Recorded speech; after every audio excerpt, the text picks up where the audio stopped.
mengenang untung badan diri. Apakah kalau tidak langgam, tidak mainang, tidak joget, apa tidak ada musik itu dapat dikatakan musik Melayu? Manakah lagu Riau ini yang mengindonesia? Jawabannya ada. Nah, ini pertanyaan Alang tadi itu. Iya. Apakah berkutat ya pada ini lagi? Karena hari ini maka jadi kita tahu banyak cover-cover lagu-lagu yang populer, kemudian oleh teman-teman di Jawa itu dipopulkan dia. Ya, jadi menarik Bang, ketika Bang tadi munculkan kata-kata berani gitu. Berani nggak kita? Berarti kan artinya kenapa kita Masa musik kita yang itu ke itu juga? Pantunnya cuma yang diubah-ubah. Termasuk nih, yang punya nih. lihat dari era gitu misalnya gitu ya. Kalau kita mulai dari era klasik, kemudian tuntutan kebudayaan akhirnya masuk ke era modern, budaya yang bergerak dinamis, kemudian masuk ke era kontemporer. Di Eropa sana, setelah kita masuk COVID ini masuk, mereka sudah memunculkan lagi satu era, namanya post kontemporer. Apa itu? Sebetulnya adalah mempertanyakan apa yang akan dilakukan oleh kesenian ini pasca COVID. Mereka memunculkan satu isu pemikiran mengenai post kontemporer. Jadi ternyata di zaman modern dan kontemporer kesenian dijadikan alat industri, melupakan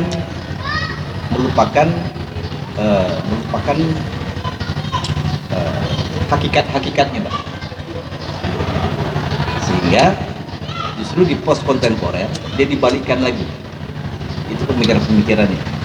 Jadi sama mungkin dengan ini ya, dengan isu-isu yang sedang digencarkan oleh pemerintah hari ini, banyak misalnya dari kebudayaan, Kementerian Pariwisata, itu isu-isunya kan kembali ke kearifan lokal. Itu yang sedang marak sekarang. Program-program mereka itu selalu mengandung kearifan lokal. FBK kearifan lokal. Destinasi-destinasi wisata di pariwisata yang 5 destinasi super itu kearifan lokal. Mereka percaya akhirnya kearifan lokal menjadi kekuatan yang akhirnya menjadi identitas kita. Balik ke nasionalismenya, kekayaan nusantaranya. Nah itu bergerak itu mungkin penting itu, pergerakannya itu begitu dinamis. Saya melihatnya, apalagi fenomena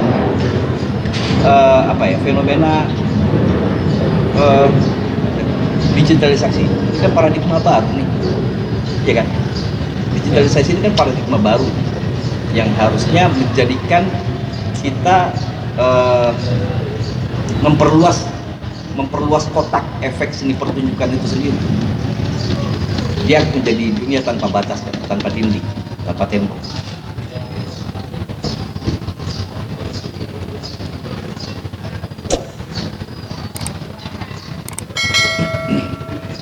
Ya, saya kira kita ini belum sampai kepada post kontemporer itu.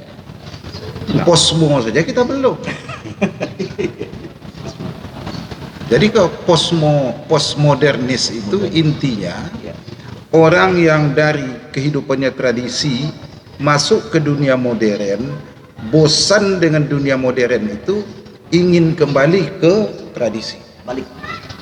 Itu dia postmo. Iya, betul. Balik.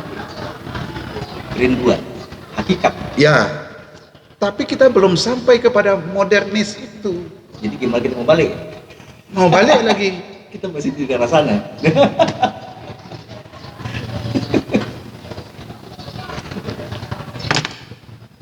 Aku ndak biasa bicara pakai teori-teori itu.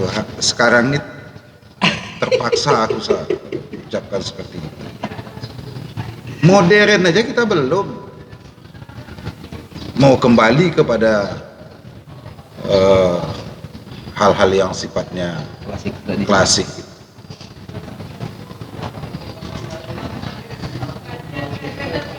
Nah, saya kira itu apa karena ingin kembali rindu dengan yang klasik atau memang selama ini tidak tahu dengan yang klasik itu? Saya kira tidak tahu. Contohnya, pergi dia, oh di sini ada ini, oh di sini rupanya ada ini. Ini apa bendanya ya?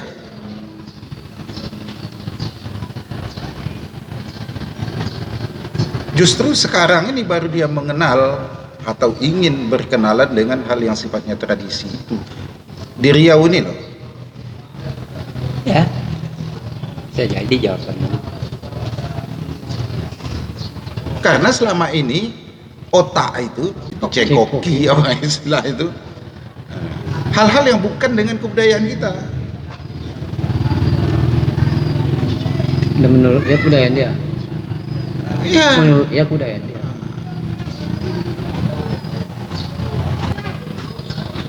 Lain seperti saya pribadi umpamanya kan,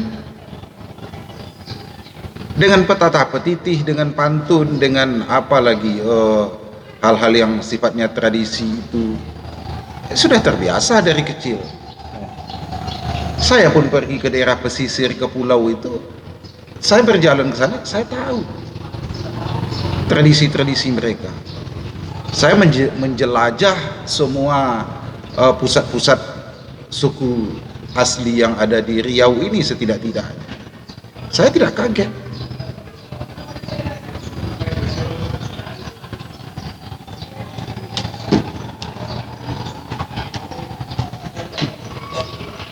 Ilustrasi ya, ilustrasi. Saya mau pendengar. Ilustrasi. Waktu saya di bangku kuliah, persoalan nasionalisme, saya katakan tidak ada orang di Indonesia ini senasionalis orang di luar Pulau Jawa.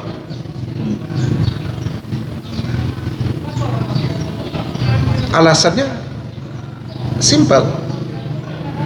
Orang di luar Pulau Jawa disuguhkan buku-buku pelajaran mulai dari SD sampai ke SMA itu tentang apa-apa yang ada di Pulau Jawa. Sehingga kita tahu Prambanan, Borobudur, Kali Code kita tahu, Tugu Monas kita tahu. Tapi apakah ada buku-buku itu? Khususnya untuk orang Pulau Jawa itu, di bukunya mempelajari tentang apa yang ada di luar Pulau Jawa itu. Mereka nggak tahu benteng 7 lapis. Saya tanyakan, tahu nggak Pulau Sungai Siak? Mereka nggak tahu. Di Moratakus tahu, Bang. Nah, Candi Moratakus mereka nggak tahu. Adalah dulu waktu SD itu candi apa namanya, Gunung Tua mana? Ya. Gunung Tua itu ada masuk salah satu. Ya. Kurang apa nasionalisnya yang di luar Pulau Jawa? Kita tahu mereka, mereka tidak tahu kita. Saya mau mendengarkan satu lagu Charlie Setia Band.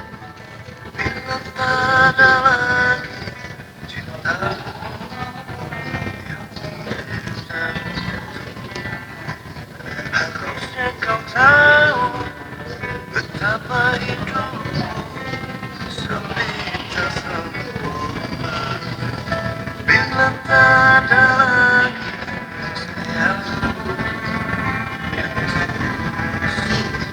Ya. Nah, Sikit lagi. Saya mau dengarkan. betapa tahu lagu itu. Nah, sedikit lagi.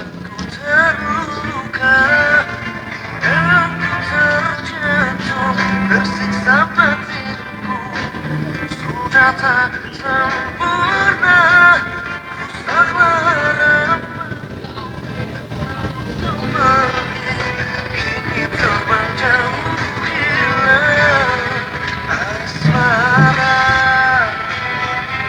telah menyakitkanku. Ada Melayunya, Mas. Ya jelas. Itu yang penting ya.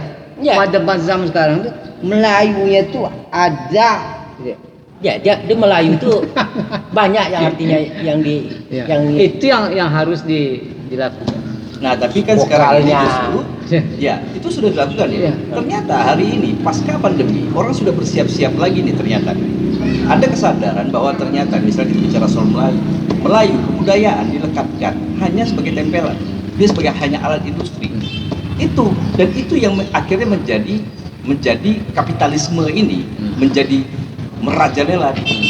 Ada kesadaran dia tidak bisa kebudayaan itu adalah sesuatu yang hirup dan kemudian dihembuskan kembali. Dia menjadi bagian yang utuh gitu. Bahwa kemelayuan adalah tingkah laku, adalah sikap, bukan alat yang ditempelkan supaya nampak Melayu dan akhirnya menjadi alat industri untuk sesuatu yang kapital. Gitu. Ada kesadaran sampai itu sekarang gitu. Jadi perlakuan yang harus kita lakukan pada hari ini adalah ini mudah-mudahan ada itu membuat seni hari ini masuk, dia menyusup, bukan ini udah selesai habis ini selesai nih. Hari ini lah selesai dia di Charlie ini ada Melayu itu yang ya penting. makanya gitu. Kalau bikin perubahan itu atau dulu makanya tiga unsur dinas tadi itu punya peran. Itu maksud saya tadi harus bekerja sama. Itu. Kita nggak usah kita ke seniman gitu, termasuk kita kan. Enggak.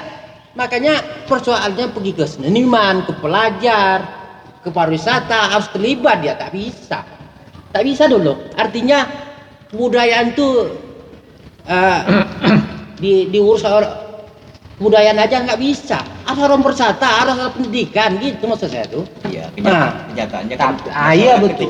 ketika dia bahwa negara ini yang membentuk negara ini adalah politis gitu ya. Betul. Maka dia politik juga yang menentukan mana yang prioritas atau tidak. Dan kebetulan di negara kita ini bahwa wilayah-wilayah kebudayaan bukanlah sesuatu yang prioritas, itu mereka. Pertanyaan saya, mengapa di Jawa itu bisa? Itu pertanyaan. Ekosistem. Nah, sebetulnya dia sama saja tapi kesadaran ekosistemnya terbentuk lebih dulu. Saya Mas di kecamatan tuh pernah datang di kecamatan tuh. Artinya kebudayaan pariwisata pendidikan itu artinya bagi kakak beradik tiga. Ekosistem Sejalan semuanya. Itu yang mengapa kata di Riau tidak? Itu pertanyaan. Jawa itu tradisinya itu sudah selesai. Tradisinya sudah selesai. Selesai tidak? Sampai orang mereka sama orang barat kan. Selesai tradisi. Dia menuju apa yang kata orang tadi. Modern, kosmo. Ya. Dan ini juga orang itu udah masuk dia. Kita tradisinya tidak selesai. Ini setidaknya tidak selesai dah. Mengaku dia punya, bukan barang dia. Kita Riau ya, cara Riau nih. Jadi kita ini tambah lah tidak ada kepedulian. ya itu tidak selesai dari itulah dia. Selesai.